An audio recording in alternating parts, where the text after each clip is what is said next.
What is going on, everybody? Welcome into the Daily Wolves Courtside. I am one of your hosts, Matt, joined here, as always, by one of my co-hosts from Zone Coverage, Andrew Dukowitz. How you doing today, man? Good, man. We were talking before we hit the record button. I am ready to go home. Vegas is too hot for me. I am not thick skinned enough to live down here because every time I am in the 115-degree heat, I get nauseous and I immediately get dehydrated like a raisin. So I'm ready to go home. But we have Wolves basketball to talk about, so that's good. Right, that's a plus. I guess, yeah, just on the topic of that, I just got back from Summer League not too long ago. You said you're still there. How's your experience been so far? Good. Summer League is one of those weird magical places that if you're a really big NBA like diehard, it's just fun. Like there's not many places like Summer League. The Wolves are staying in the win. It's no secret now. I feel like enough people have tweeted that out to where I don't have to keep it close to the vest. And like if you're just in the win lobby, you will see every member of their Summer League team walk by. You've probably seen Naz Reid wander around, Tim Conley, Chris Finch. I mean, the very small amount of time I was out drinking with other writers, you run into Kyrie, you run into Josh Giddey, you see a bunch of team personnel. It's just a really cool place if you're a basketball fan and you want to like see and meet and get pictures. From a media standpoint, it's also really fun. Everyone is here. I mean, no matter what team you cover, how big you are, whether you're John Krasinski or Andrew Dukowitz at the bottom of the poll, every writer is here from the Wolves for at least some amount of time. Same for the Celtics and the Raptors and everywhere else. So it's kind of cool to just see people that you only see in passing and do that network side. And then from a basketball standpoint, it's, you know, 20 players on a roster that are all fighting for their careers. So the basketball is usually pretty good too. Yeah, that's what I'm saying, man. It was my first year out at Summer League too. 10 out of 10 experience. Like you said, if you are like an NBA diehard or even kind of like flirting on that edge, 10 out of 10, something you need to go see. It's a great experience. And hell, dude, you're in Las Vegas, dude. There's so much to do. Go drink, go hang out with some friends, go gamble, go do whatever. And like you said, watch basketball. And yeah, here we are to talk some Wolves basketball. So enough about Summer League and us, and we'll get right into this. So I think initially the big thing that has been talked about all Summer League is Terrence Shannon Jr. And he's one of those guys that was a favorite for the Summer League MVP. And I think that a lot of Wolves fans initially were kind of looking out for Terrence Shannon to just come out and score, score, score, score, score, right? And he's kind of done that. He's averaging around 22 and a half, 23 points per game through these 3 games so far. But where TJ has really blown me away, man, is how well this dude has just ran the offense. He's played at his own pace. Like he has looked like just a step ahead of everybody that he's played so far on the court. He's made the right pass almost every time. Like outside of tonight where he had the 6 turnovers, I think Terrence Shannon has had an A+ performance through both games. And then tonight, obviously, he had 24, 5, 3 assists, 2 steals, and he only took 9 shots, man. Like that is insane to put up 24 points on 9 shots in any level of basketball. So you got to give Terrence Shannon his kudos there. So what do you got to say so far about TJ? Yeah, TJ's been great. Prior to coming down here, we talked to head coach Kevin Hansen. Sorry, blanked on his name for a second, but we talked to Coach Kev a little bit about what they're expecting out of TJ, and he was pretty just blunt about it. They want him to dominate. They want him to be the leading scorer. They want him to be the best player on the court at all times, and that's pretty much how he's been. He's been their leading scorer. He's looked light years above as a playmaker. And TJ's big thing coming into the summer league was he wanted to prove that he was a like NBA capable defender. With Nickeil Alexander-Walker moving on to bigger, brighter things in Atlanta, they kind of have that backup defender role open, and TJ wants to take it. And so far in summer league, I mean, yes, he's not guarding LeBron James or Luka Doncic or anyone like that, but he's doing really well. He moves really well laterally. He communicates. I mean, today, especially when the gym was a third full, you can hear him yelling out calls and screens and stuff. I think he's been everything as advertised. The issue with Shannon is still going to be, can he play off ball enough and get his shots going without needing to take 7-8 shots a game? It's something that, Joe Ingles talked about last season, Josh Minot talked about, that it's hard. It's hard to come in for an 8-minute stretch and get one shot. And if you miss it, you're considered a bad shooter, where you're used to getting off 15 shots a game. That's the next step for TJ, is can he be that rotational piece? But he's been everything they've expected from him and more. And frankly, even for myself, like, I wasn't expecting him to score 20 every single game and play as well defensively as he has. Yeah, and I think my thing with TJ is we were kind of talking with Wilder Adams. If you guys haven't tuned into his podcast, he's new to it. Great in the Wolves media. I definitely recommend going to check that out. But we were talking at Summer League, and I was kind of at the spot where it's like Terrence Shannon is at that like awkward height in the NBA where you're like the 6'5" to like 6'7" range. I don't know directly off the top of my head what he is, but he's not a true two. He's not a true three. So it's kind of, what is Terrence Shannon's position, right?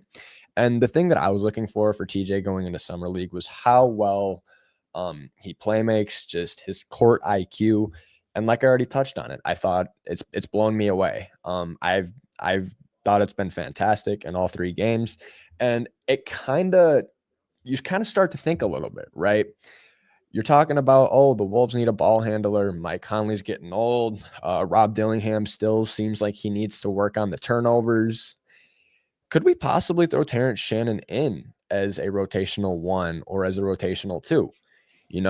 Because I think there is some world, now not realistically, but there is some world out there where we can throw Terrence Shannon into the starting lineup as a 1 or a 2 next to Anthony Edwards. Say one of them learns how to run the point, that would be electric. Now, obviously, I don't think it's the most realistic thing in the world, but I think it very well could happen.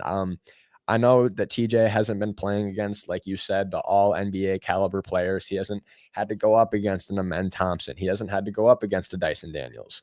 But if Terrence can continue to just move the ball and make the right play as soon as he sees it, I see no reason why Terrence Shannon couldn't possibly get some point guard minutes in this next coming season.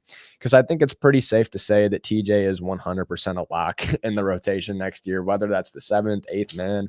Who knows? But it's very safe to say that Terrence Shannon's going to be seeing at least 15 minutes a night. Yeah, I think Terrence is probably, or TJ, we'll start calling him by his actual name. TJ, I think he is a lock for the rotation. I don't think 7th man is an option. I think the Wolves are pretty stapled in with their starting 5, Dante and Nas as their top 7. But there's that Nikhil spot where it's 15 to 20 minutes a night. Put him in there, let him drive to the rim a couple times. He can play off well enough where, he's not like a lights out corner shooter for his, brief NBA career and college career, but he's good enough. He can catch and drive pretty well. The issue with Terrence and running the point is when he was at Illinois and even at Texas Tech, he just really struggled with turnovers. And that's part of the reason why he wasn't drafted 3 years ago. It's part of the reason why there was kind of that trust issue with him at the beginning of the season last year. And when you're coming in for 15 minutes, you can't have 3 turnovers. So I don't think this year it's likely he'll get like point guard minutes or a lot of like ball handling responsibilities other than just here's the ball, go be a freight train going down the lane. But then again, I mean, Nikhil didn't really have a whole lot of playmaking chops when he came to Minnesota either and developed them. I think the thing that's different with TJ is, he is a 25-year-old guy. He's about to start entering his prime. And there really isn't a lot more like development he can do. I think his basketball IQ is already pretty high. I think his path is probably being like a 6th man on a really good team. But I mean, that's what they need. They need someone that can just go get a couple buckets when things get really mucky. And if he's able to defend at a high level, I think they're going to lean on him quite a bit. Most definitely. And the last thing that I want to touch on about Terrence Shannon is when me and Evan were talking just with people around, writers, other people connected to the Wolves, for you fans that have not heard this. So far this summer, Terrence Shannon Jr. has made 18,000 3-pointers, that Alex Rodriguez said. So that is something to notice to note. I'm sorry, that Terrence Shannon is working on that three ball. I think that that's just something he knows. If I want to be successful in this league, playing next to Anthony Edwards, playing next to Julius Randle, I'm going to have to develop a corner three. I'm going to have to develop a spot up three. And it seems like the kid wants to work, and it seems like he's bought in. He wants to be great. So moving on from Terrence Shannon, the next thing that I want to touch on, already fan favorite, Mr. Rob Dillingham. Rob has I don't really know what to gauge of Rob's summer league so far, because in the game against Denver, the dude looked really good. Had 15 points, 9 assists. He had 4 turnovers. He's had 4 and over 4 in every game so far, and it's kind of just who Rob is. But yeah, over summer league so far, Rob has had 15 points in 2 games, 16 points. But the turnovers, man. I think that's something that's gonna it's going to hold Rob back in the NBA if he wants to really crack a rotation and he really wants to solidify himself as a player that you can count on. Something that I have been impressed with Rob so far, though, is, again, we've harped on it. He's not guarding great NBA players. He's guarding good and decent NBA players, but Rob's defense has looked a lot better than what it looked like last year. He looks more into it. His hands look a little bit quicker. He looks a little bit more aggressive in the passing lanes to me. Correct me if I'm wrong, but for Rob, man, I like I said, I don't really know how to gauge his summer league performance so far, so I'm kind of curious what you have to say on that. Yeah, I mean, Rob, I think his defenses look better in summer league because he's playing summer league guards. Just to be honest, like last year, he was a pesketer. Like he has no problem, guarding full court. He has no problem putting effort into defense, trying to body people. But I mean, he's just small, which Mike Conley is a small point guard and has made a lot of money and played a lot of years being a small point guard that's just pesky on defense. I think with Rob, the issue with Rob this summer is Bucks going to be what we can evaluate him on.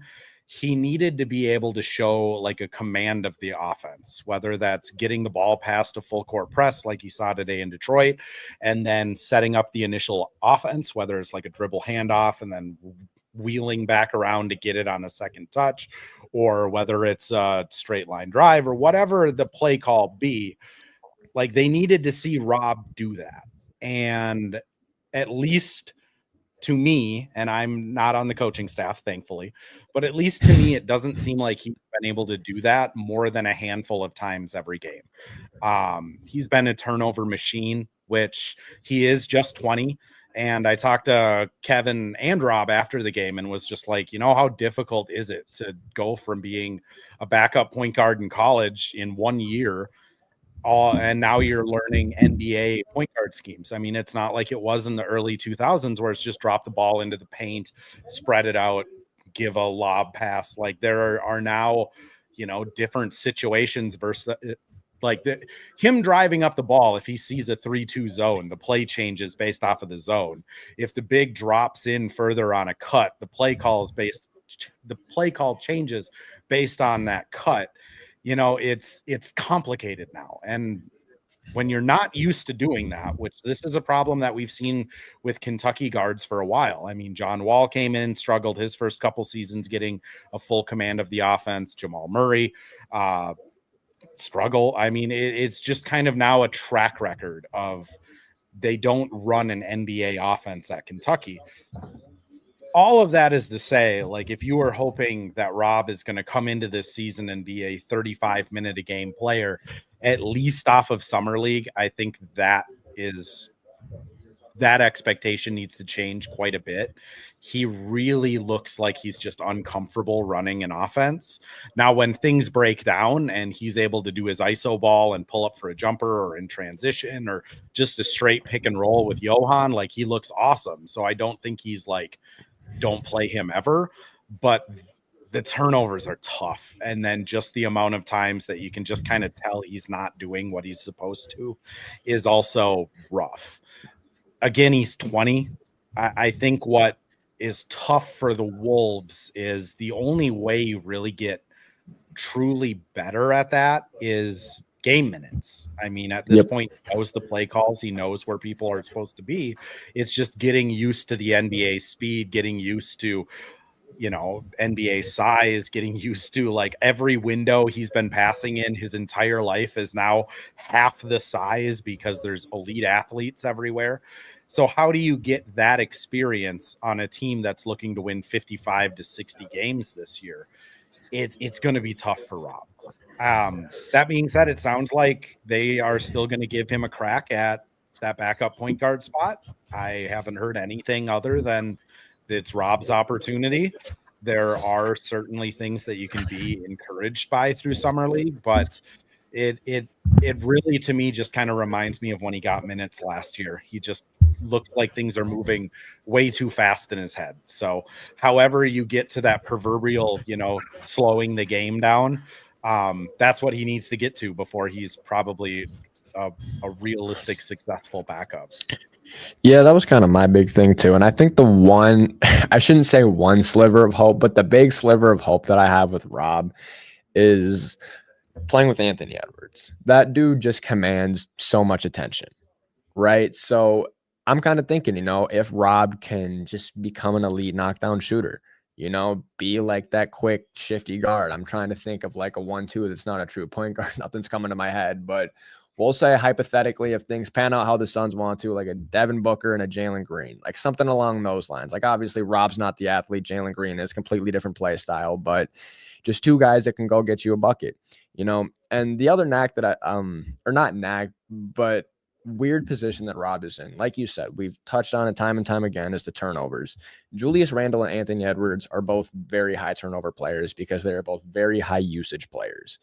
Mm-hmm. You can't have three players on the court that are averaging 4 turnovers a game. You're just not going to win basketball at the NBA level. It's not practical. And if you're in Rob's shoes, like you said last year, it looks very similar. You can't be playing 10, 15 minutes a night and turning the ball over 3 times because you're going to be deemed unplayable. You're not making right decisions. Things are moving too quick, like you said. So it is going to be something to look at. Just coming into the season, I think it's definitely going to be something that we know for sure. Not for sure, but we'll have a lot better of an idea than we did last year on what the future of Rob Dillingham may look like with the Timberwolves. For me, when I look at Rob and I see him play, like you got to look for like those elite skills, right? Like Wendell Moore is the obvious comp, which follow me on this, not like player comp, but like Wendell Moore in college was a incredible glue guy. He did everything good. He was a good passer, a good shooter, a good defender. He had good size, but nothing was great. Nothing was like a Hall of Fame badge on 2K. Like it just didn't exist in that realm for Wendell Moore. And he's still playing in Summer League. I mean, he will probably end up having a long overseas career, and like that's awesome for Wendell Moore. Super happy for him. Really nice guy. Rob has things that he's great at. Like his passing vision is probably the best on the team. Like I think he sees the court so different than anyone in, like even Mike Conley, I don't think sees some of the angles and some of the openings that Rob sees. Now, the problem is Rob's vision is there, but his passing skill isn't quite up to that level. So he sees Johan flash to the basket and he thinks he can get that ball in there, but it gets tipped or it gets picked off. He sees a guy open in the corner and thinks he can get the ball there, but the defenders are 3 times faster than they were in high school. And it's how do you harness that? So all of the good vision of Rob is there, but none of the bad turnovers. I mean, the other thing that Rob is really elite at is just he can get open at will. He has not been able to knock down very much since becoming an NBA player from 3 or 2. And even in Summer League, there are stretches where it looks pretty bad. But I mean, Jamal Crawford made a career off of scoring 17 points on 14 shots. Sometimes that's fine. Sometimes you need a volume guy off the bench that can get open. The issue for Rob is if he's going to be attacked on defense, if he's going to have turnovers, how do you outweigh those two aspects that can lose you games with his vision and his ability to get open if he's not making shots and that vision's leading to turnovers? And that's just where I don't know. And I do see someone, Richard Hill, in the comments here just says turnovers are fine in summer league. I do agree. I'm not sitting here saying like, oh my gosh, Rob's turning the ball over. What would he be at 15 times in 3 games? Like, cut him. For me, it's a, Rob, when he got minutes in the NBA last year, he had a 1.8 assist to turnover ratio, which was worst on the team outside of like guys that barely played. His turnover percentage was worst on the team outside of like, again, the guys that never got to play. And his very few games in Iowa, I think he averaged like 8 turnovers a game in Iowa. So this is kind of just turned into a narrative of, at any level when he plays, turnovers seem to follow. And I think for some teams, it's not a big deal. If he were playing on Brooklyn, they'd probably say, you and Cam Thomas, go cook, play through it. It'll be fine. Chris Finch's his system, when you have a Julius Randle and Ant, to Matt's point, who turn the ball over quite a bit and are high usage players, you can't have a guy come in for 15 minutes and have 3 turnovers. You just can't. If Ant subs out and Rob subs in, and then Rob turns the ball over 3 times and it leads to 6 fast break points, and I mean, it can crater the momentum of a team. Chris Finch also has traditionally, through his time in Minnesota, had very safe point guards as backups. Monte Morris, Tyus Jones, Jordan McLaughlin. Pat Bev was a pretty safe point guard for all extensive purposes. Austin Rivers, safe point guard. Even, Dante DiVincenzo playing point last season didn't turn the ball over a ton. So it's kind of this weird mix where Rob, it is an issue, and it seems to be the one issue that the coaching staff and team don't really want to have to work through, especially when they are this close to a championship. Thank God we do not coach this team. Am I right? Because my gosh, I would much rather talk to them and write about it than coach them. Exactly. I enjoy being a fan and talking about it a lot more. Real quick before we touch on Johan, and then we got a little sleeper player, somebody who's impressed us both that we're going to touch on. We are going to hit an ad break. So thank you to SeatGeek for sponsoring today's podcast. What's up, Minnesota fans? Many of you know that I help fans get tickets into games, and now I'm giving you an opportunity to get tickets to any sporting event you want, not just basketball. We're talking football. We're talking hockey. We're talking soccer, man. Any sporting event that's in town, or maybe it's a concert. All you have to do is use my promo code, The Daily Wolves, all caps, on SeatGeek. That's right. I partnered with the SeatGeek app. You can download it on iOS or Android devices. You can find it on your web browser at SeatGeek.com. Check it out today. Enter my promo code, The Daily Wolves, and get $20 off your first order. Thank you again to SeatGeek for sponsoring today's video. You guys heard Evan. Go sign up with that code to get $20 off your first purchase. So, our first round pick, our rookie, Johan Beranger, however you say his last name. I am not French, but man, that first game was nuts. That was nuts. I was blown out of the water when the game against the Pelicans. Johan played phenomenal. 11 points, 8 rebounds, and at the time tied the Summer League record with 7 blocks and was actually broken last night by Alex Sarr, but cool 72 hours for Johan. Same thing not same thing, but against Denver, 7 points, 7 rebounds, 3 assists, and a block, and he was plus 15 against Denver. I feel like that's pretty nice to note. And then tonight, Johan kind of struggled. He had 7 fouls tonight. Didn't really score the ball a ton. He rebounded all right. He had a couple blocks and a steal. But for somebody who's only played basketball for 4 years, he's had a little bit of a shaky summer league outside of that first game. But all in all, I don't think there's much we can complain about.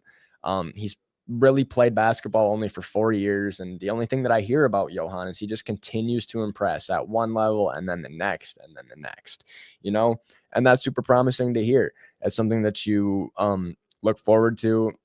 And then again, he has the French ties with Rudy Gobert. I think that that's going to be a very cool mentorship. And I think that Rudy is going to teach Johan a lot about what it's like to defend at the NBA level, because we saw against New Orleans what the potential is and what Tim Conley's vision is. He could be a great rim defender one day. And I think that sorry about this. I think ultimately where Johan is going to make his mark in the league is being the pick and roll and the defense guy, just kind of like a Rudy Gobert, but with better hands. I think during that first game, we really thought, oh my gosh, this kid is the truth. We got the steal of the draft. And you know how it goes. Somebody has a good first game in summer league and then they kind of dip off. But again, I'm rambling. All in all, I was very impressed with Johan. Have you talked to Johan at all? Have you spoke to him, just kind of like picked his mind a little bit? And so what has he had to say? And then I guess I'm kind of just curious on what your thoughts of his performance so far have been this summer league.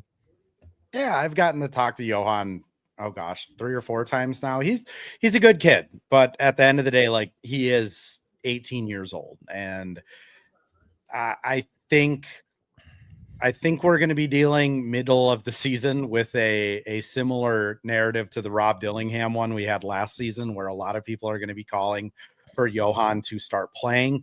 So I'm just saying all of this to set the stage.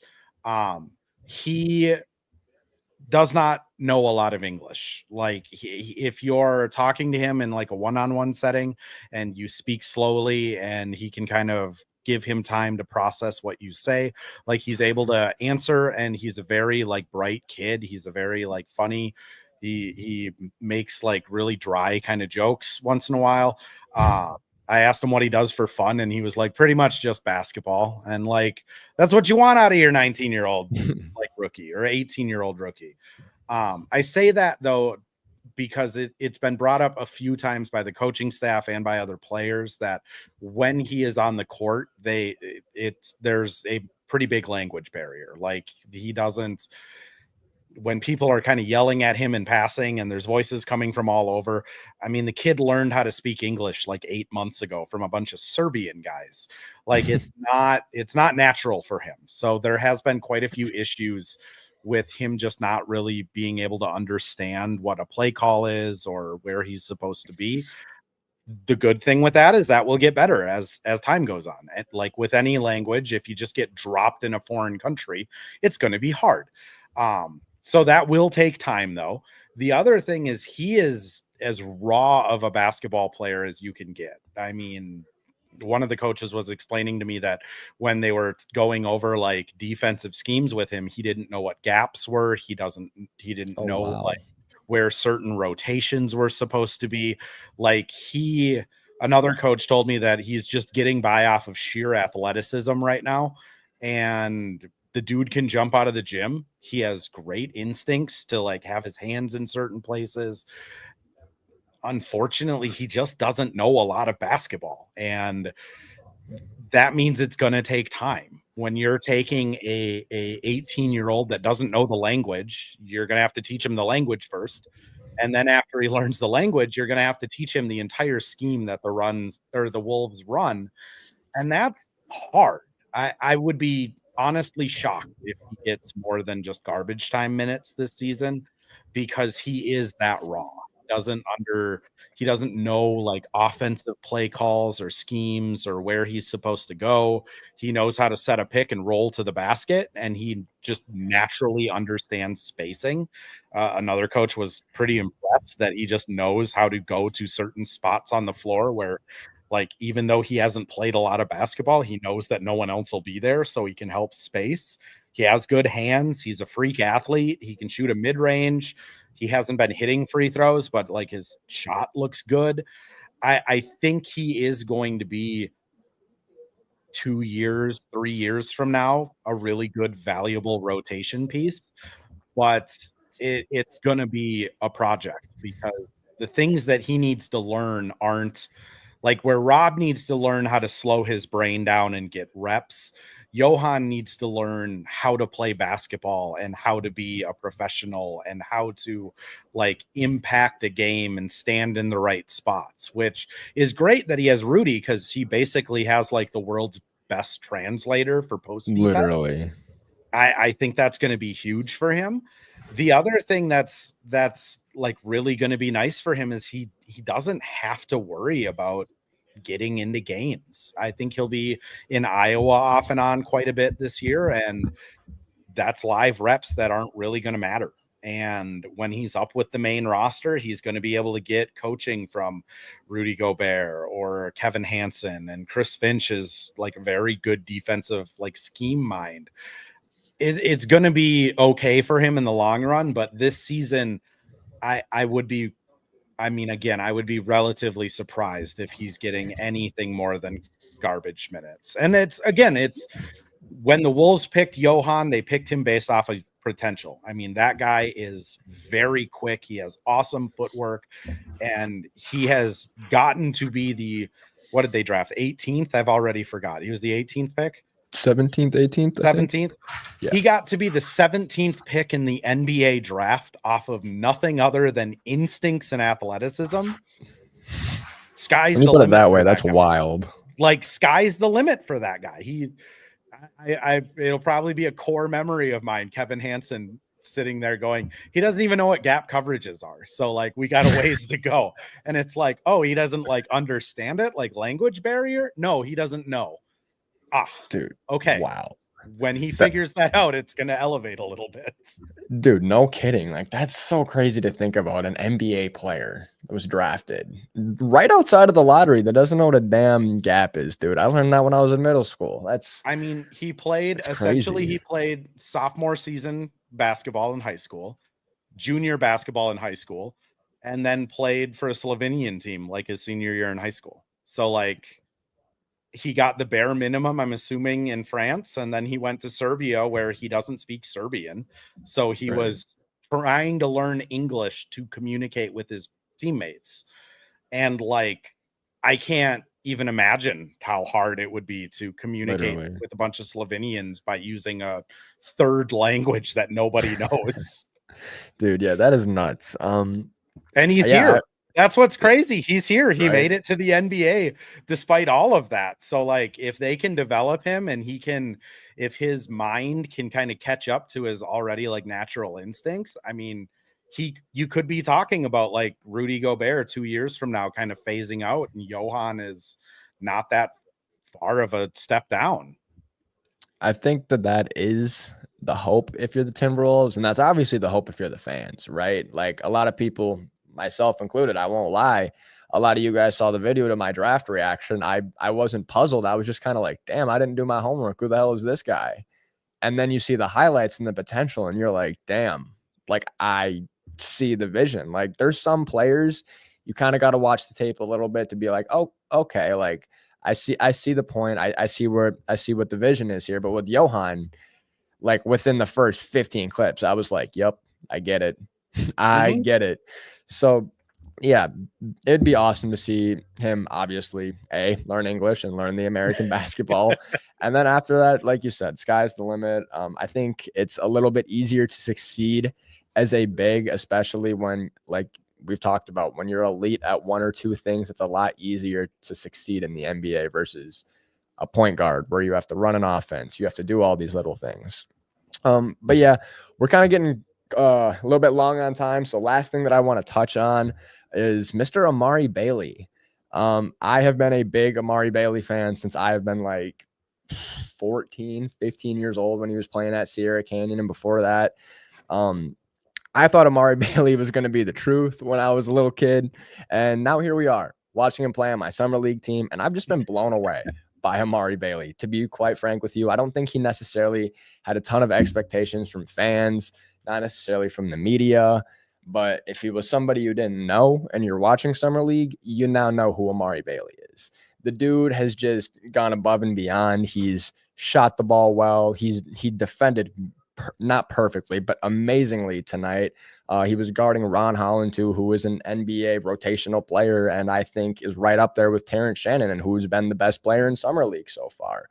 So Amari Bailey is not going to shy down from a challenge.